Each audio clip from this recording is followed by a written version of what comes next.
కార్మికుల సమస్యల పరిష్కారంకై ఈ నెల 30వ తారీఖున హైదరాబాద్లో మహాధర్నాని నిర్వహించడం జరుగుతూ ఉంది.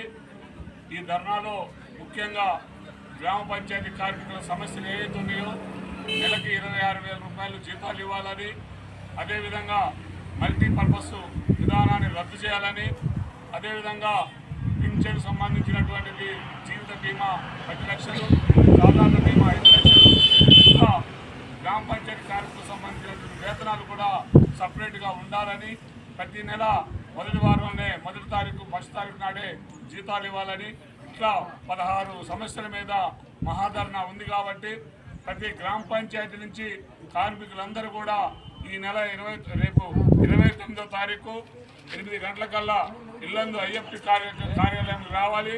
అక్కడికి మనం ట్రైన్లో వెళ్ళడం జరుగుతుంది. కాబట్టి